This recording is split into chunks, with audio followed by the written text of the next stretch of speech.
आज भारतीय फौज और उसके साथ साथ हर हिंदुस्तानी के दिल में बस एक भावना जरूर होगी। आज पाकिस्तान को मुंहतोड़ जवाब दिया गया है हमारी फौज के द्वारा। जी हां, आज तड़के भारतीय फौज ने नियंत्रण रेखा को पार कर तकरीबन 500 मीटर से 2 किलोमीटर की दूरी पाकिस्तान अधिकृत कश्मीर में भीतर जाने के बाद 7 आतंकी लॉन्च पैड्स को नेस्तनाबूद कर दिया और इस कार्रवाई में भारतीय फौज ने तकरीबन 38 आतंकवादियों और आतंकवादियों को सहायता करने वाले लोगों को मार गिराया। करीब 4 घंटे चले इस फौजी ऑपरेशन में भारतीय फौज ने आज दुनिया को दिखा दिया कि अगर सर्जिकल स्ट्राइक करनी है तो उसे कैसे किया जा सकता है। आइए हम आपको दिखाते हैं कैसे आज पूरे दिन भर गतिविधियां तेज रहीं और इसके साथ साथ पूरे देश में बस एक नारा गूंजता रहा कि अगर आतंकवाद के खिलाफ ऐसी ही मुहिम रही तो वाकई में पाकिस्तान अगली कोई भी आतंकवादी वारदात को करने से पहले कम से कम 100 बार सोचेगा कि हिंदुस्तान की तरफ से प्रतिक्रिया क्या आ सकती है। ये आप देख रहे हैं, पूरे दिन भर का सरमाया हम आपके सामने प्रस्तुत कर रहे हैं और ऐसा नहीं है कि सिर्फ सरकार ने इस पूरे एक्शन को इंडोर्स किया है, बल्कि सभी राजनीतिक दलों ने बढ़ चढ़कर सरकार के इस फैसले का न सिर्फ समर्थन किया है बल्कि पाकिस्तान को सबक सिखाने के लिए जो कुछ भी करना पड़े उसके लिए पूर्ण समर्थन भी दिया है। कुल मिलाकर आज पूरा देश एकजुट होकर पाकिस्तान को बस इतना कहता चाहता है कि अब बस और कुछ नहीं। उधर दूसरी तरफ पाकिस्तान ये बात मानने को तैयार नहीं है कि भारतीय सेना ने सर्जिकल स्ट्राइक करके 38 आतंकवादियों को और आतंकवादी समर्थन करने वाले लोगों को पाकिस्तान अधिकृत कश्मीर में मार गिराया है। हम आपको दिखा रहे हैं कैसे पाकिस्तान के प्रधानमंत्री, पाकिस्तान के सेना अध्यक्ष, पाकिस्तान की सेना, इन तमाम पाकिस्तानी हुक्मरानों के और पाकिस्तान के अपैरेटस ने इस बात से इनकार किया है। जाहिर सी बात है उन्हें अपनी खाल भी तो बचानी है। आइए सबसे पहले आपको दिखाते हैं आज कैसे हमारे सैनिकों ने हम सबों का सर गर्व से ऊंचा कर दिया है। आज सुबह से लगातार आप इस शब्द को बार बार सुन रहे होंगे, सर्जिकल स्ट्राइक। सर्जिकल स्ट्राइक आखिरकार क्या है, कैसे भारतीय सेना ने इस ऑपरेशन को अंजाम देने के लिए अपनी पूरी प्लानिंग की, आइए हम आपको दिखाते हैं। लेकिन उससे पहले मैं कुछ तथ्य आपके सामने रखना चाहता हूं। यह पहला ऑपरेशन है भारतीय फौज के द्वारा जिसका वीडियो फीड लगातार दिल्ली के साउथ ब्लॉक में कमांड रूम में देखा जा रहा था और उस वक्त भारतीय सेना अध्यक्ष वहां पर मौजूद थे और वो लगातार देख रहे थे कि उनकी सैनिक टुकड़ी कहां क्या कर रही है। 4 घंटे तक लगातार ये फीड चलती आ रही थी और ये अभी आप देख रहे हैं भारतीय फौज किस तरीके से पाकिस्तान के दांत खट्टे करने पर आज जोश में है। ये जोश पूरे देश भर में है।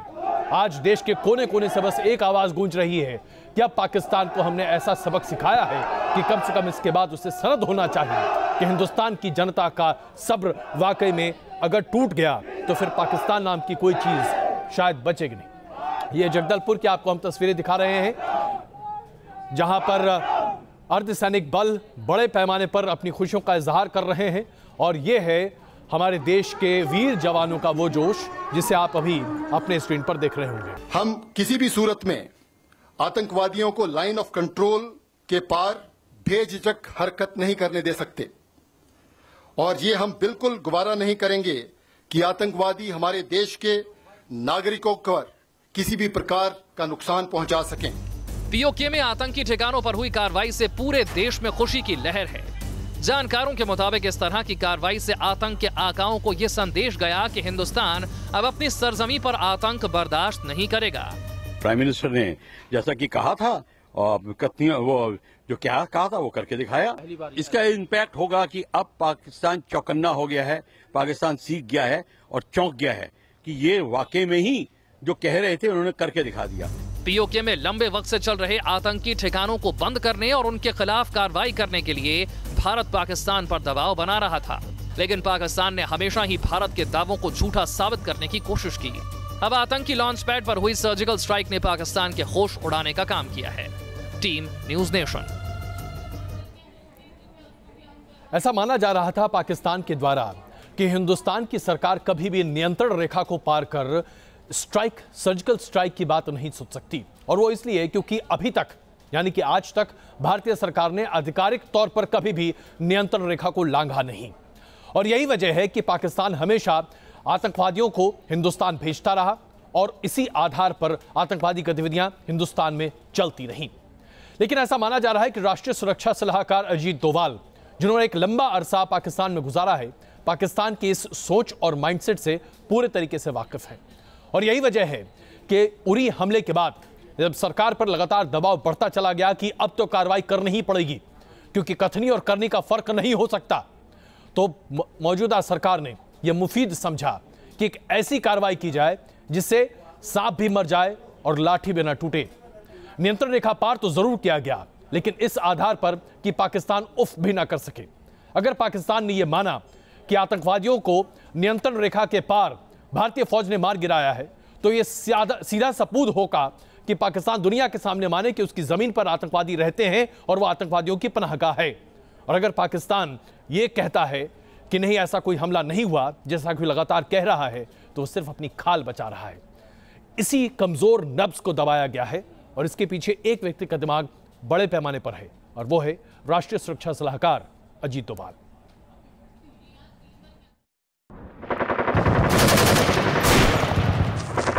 हिंदुस्तान ने 18 वीर सपूतों की शहादत का बदला लिया।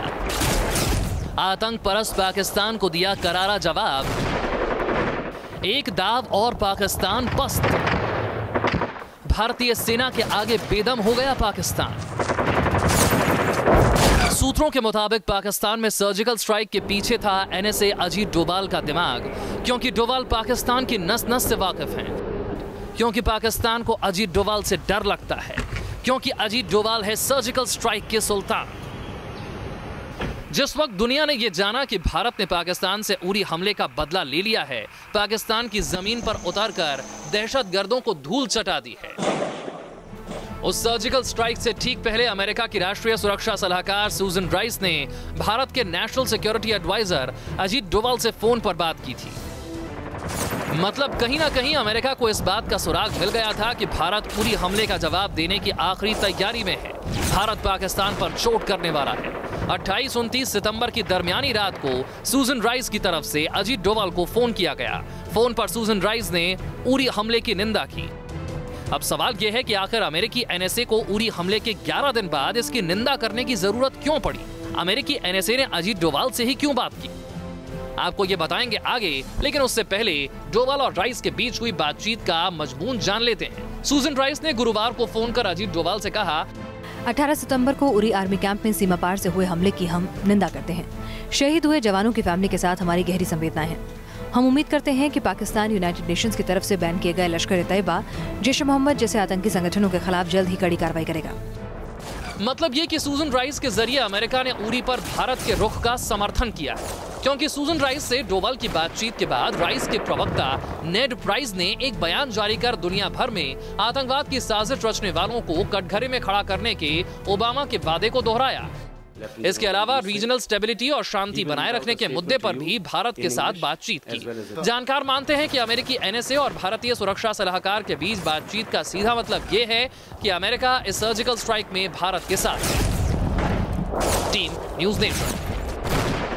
उरी बेस कैंप पर पाकिस्तान से आए आतंकियों ने 18 सैनिकों को मार गिराया था, तो ऐसे में हमने सीमा पार कर 38 लोगों को मार गिराया। ये होता है जवाब, और इस जवाब के लिए जाहिर सी बात है प्रतिक्रिया भी आ सकती है।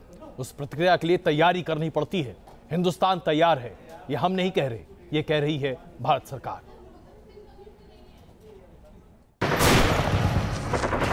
आतंक पर हिंदुस्तान के प्रहार से पाकिस्तान में खलबली मची है। सेना के सर्जिकल स्ट्राइक के बाद से भारत और पाकिस्तान के बीच तनाव बढ़ गया है। किसी भी तरह के हालात से निपटने के लिए सेना को अलर्ट पर रखा गया है। पाकिस्तान से सटी सीमा पर बीएसएफ को अलर्ट कर दिया गया है। वहीं सरहद से सटे गांवों को खाली कराया जा रहा है।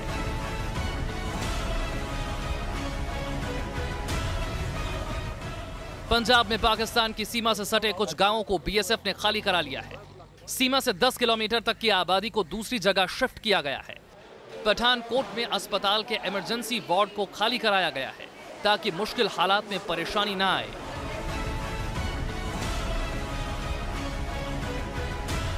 भारत पाकिस्तान अंतर्राष्ट्रीय सीमा पर सीमा सुरक्षा बल की अतिरिक्त टुकड़ी तैनात की गई है। फिरोजपुर में स्कूल को एहतियातन बंद कर दिया गया है। गांव के सरपंचों और स्थानीय अधिकारियों को जल्द से जल्द गांवों को खाली कराने का निर्देश दिया गया है। पूरी एहतियात बरत रहे हैं असी ਤੇ सिचुएशन अंडर कंट्रोल है और कोई समस्या किसी ਨੂੰ आती नहीं जाएगी। अटारी बॉर्डर पर होने वाली बीटिंग रिट्रीट परेड में आम लोगों के जाने पर रोक लगा दी गई है।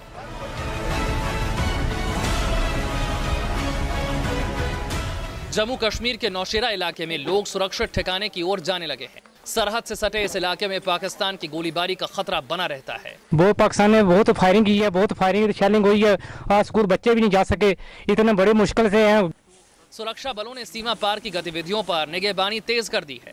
साथ ही बीएसएफ की अतिरिक्त टुकड़ियों को बॉर्डर पर भेजा जा रहा है। हमने अपनी तरफ से लोगों को बोला है कि बाहर नहीं निकलें और मैंने डिप्टी कमिश्नर राजौरी की तरफ से मेरे को ये डायरेक्शंस मिली हैं कि आप लोगों को इत्तला कर दो कि बाहर नहीं निकलें। कश्मीर के उरी में हुए आतंकी हमले के बाद भारत पाकिस्तान के संबंधों में तनाव बढ़ गया है। राजस्थान में फिलहाल बीएसएफ ने ग्रामीणों से सतर्कता बरतने को कहा है, साथ ही पूरी सीमा पर गश्त बढ़ा दी गई है। वहीं गुजरात की सीमा पर भी अलर्ट जारी कर दिया गया है। साथ ही आर्मी और बीएसएफ के जवानों की छुट्टियां रद्द कर दी गई हैं। Team news nation. हम रुक रहे हैं बस कुछ क्षणों के लिए, वापस आते हैं क्वेश्चन आवर में, जिसमें हम आज इस बात पर चर्चा करेंगे, अगर राजनीतिक इच्छा शक्ति हो तो कोई भी देश कुछ भी कर सकता है। आज वो राजनीतिक इच्छा शक्ति हिंदुस्तान में दिखी है, इसी पर करेंगे चर्चा। बन रही है हमारे साथ।